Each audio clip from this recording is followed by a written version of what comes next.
be a sponge, and then bring the juice.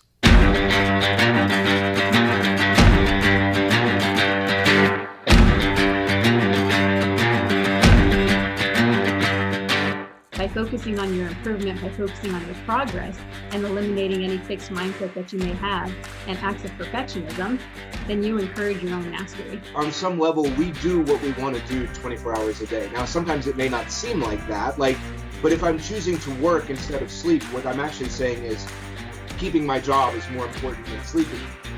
I'm tired of this. I'm tired of getting beat. What can I do to get over this hump? So mentally, that's when I kind of put that forefront, like, hey, it's either all or nothing. I like to put failure in quotations because I don't believe that failure is true failure if you're looking at it with the right mindset. The truth is, the journey to greatness is hard. It takes time, it takes effort, it takes focus, and every day you have to decide what you value, what you want to pursue, and what you want to achieve. And if you dig deep enough, if you push hard enough, we all have what it takes to be great. Welcome to the Edge of Greatness.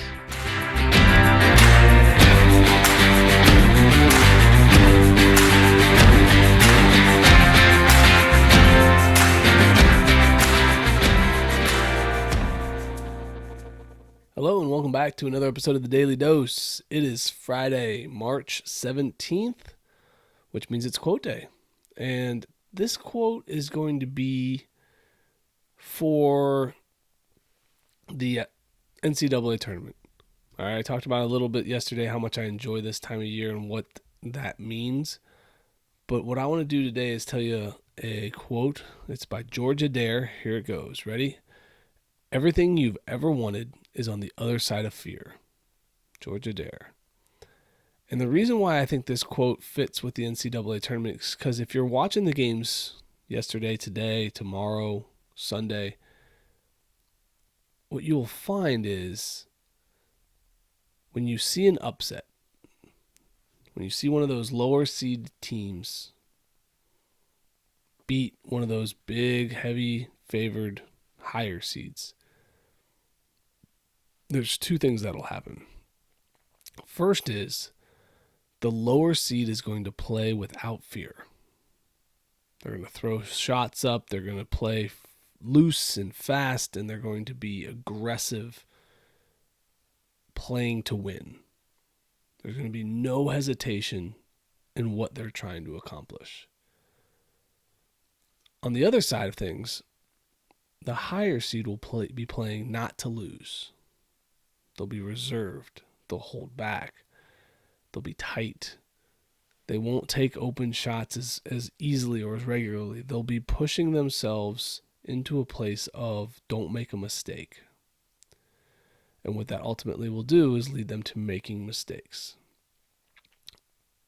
That fearlessness, that ability to step into what scares somebody and play loose and free anyway is an incredible power. My conversation this coming weekend is actually with Kristen Ulmer, and we talk all about fear and how we can create a better relationship with fear, which will allow us to perform at a better level. But one of the things that I want you to pay attention to is, when does your fear stop you? Much like the higher seeds struggle when the game gets close, that's when the fear really starts to show. Early in the game, they're going to feel each other out. It's going to be whatever. But the longer the game stays close, the more that fear starts to show up. How do you combat that? How do you push it aside? How do you own it in that moment? How do you say, look, I'm afraid we might lose, and that's okay. I'm going to acknowledge my fear. I'm going to say, my fear is okay. It's supposed to be here, and it's going to help me perform better. Because what happens is if we ignore it, if we try to bury it, if we try to push it away, it only gets stronger. What can you do to change the relationship you have with fear? What can you do when it starts to get so heavy and so strong to work with it instead of try to fight against it? I like to think of it like this. After the conversation I had, it's kind of like Brazilian Jiu-Jitsu. We want to use the weight of fear to our advantage. We want to use our opponents to create leverage, right? That's BJJ. When your opponent, that's why small people can throw big people. They use the leverage and the momentum and weight of their opponent to create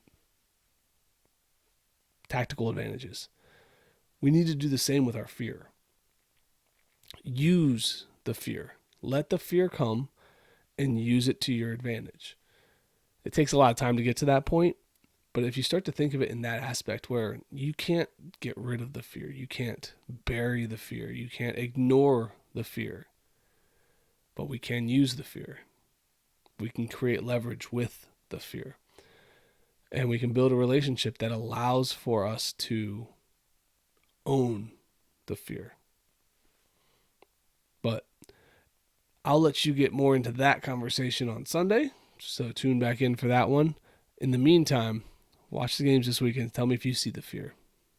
And as always, keep reaching for the stars. Fall flat on your face, but remember, whenever we fall, always get up. Thank you for joining us today on the Edge of Greatness podcast. If you haven't yet, please take a minute now to subscribe and review our show. Join us again next week as we continue to dig deeper into the key components of greatness. The path to greatness is never linear, so remember to keep pursuing greatness no matter what. Keep stretching your abilities, reach for the stars, and fall flat on your face. But remember, no matter what happens, whenever we fall, always get up. Until next time, I'm Charles Schultz, and this was the Edge of Greatness podcast.